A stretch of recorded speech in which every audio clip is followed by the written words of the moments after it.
And the Word became flesh and dwelt among us, full of grace and truth. We have beheld his glory, glory as of the only begotten Son of the Father. No one has ever seen God. The only begotten Son, who is in the bosom of the Father, has made him known. Throughout the centuries, art has always been a problem with Jewish and Christian religions. And this goes back to the first commandment, when God told Moses, "You shall not make any graven images," any images depicting the divine, any images depicting God himself. All of this changes, however, with the Incarnation.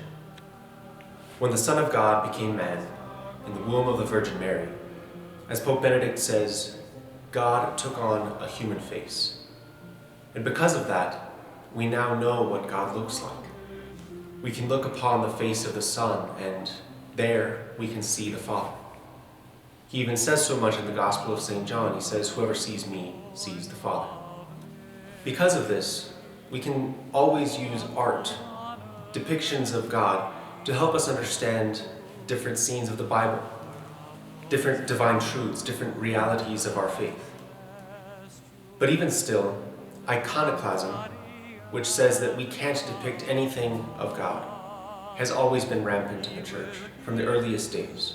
But the truth of the matter is, as we see in the writings of St. John Damascene, the Second Council of Nicaea, the Council of Trent, and the Second Vatican Council, is that art is something acceptable.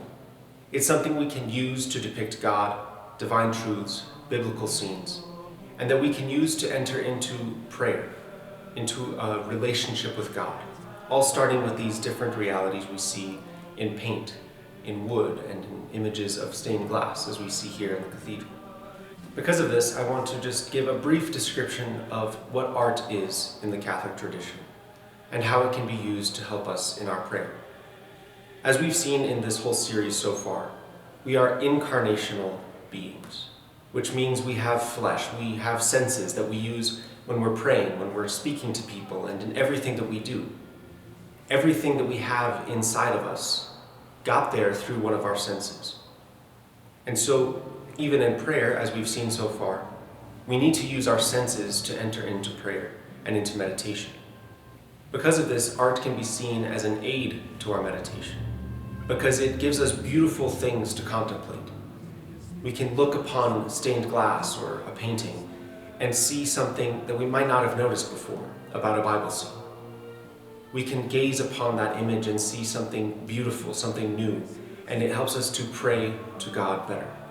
This is even because in some cases, certain symbols or certain colors are always there. For example, the martyr's palm, or the color green for hope. They're things that artists have always used to demonstrate or to communicate some reality of the faith. And so when we gaze upon them, even hundreds of years later, we see the truth that that artist was communicating in the past. We see what they were wanting us to understand now, and it becomes part of our own prayer, part of our own faith and our own life. Because of this, art can help the imagination. If you're like me, I have a terrible imagination, and I can't imagine a lot of these biblical scenes easily.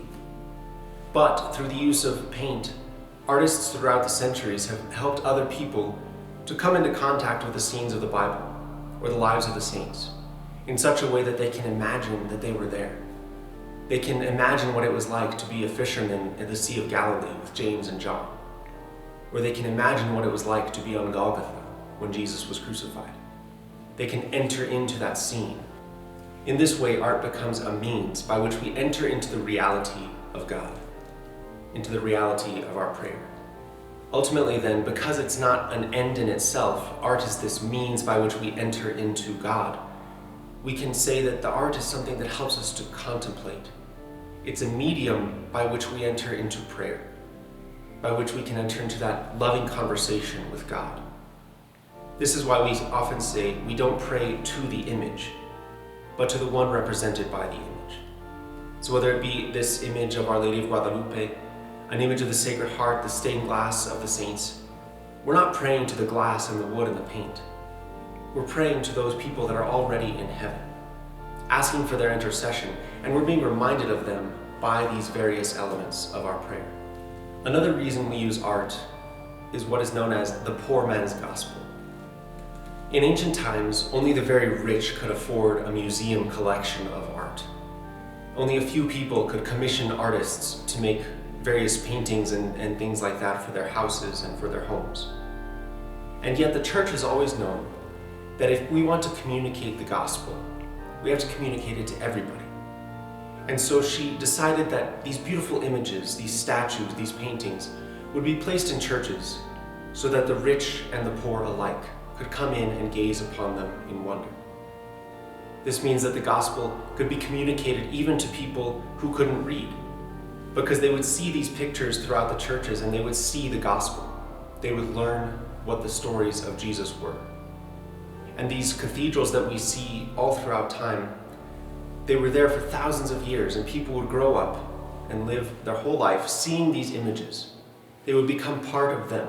They would become part of their prayer. And they would know the scriptures because they would so often see them depicted in glass and in marble and in wood. And in all of these ways, people would learn their faith. So even today, when most people can read and it's very easy to access all these masterpieces, we can still use art in the same way so that we can imagine these biblical scenes or these divine truths.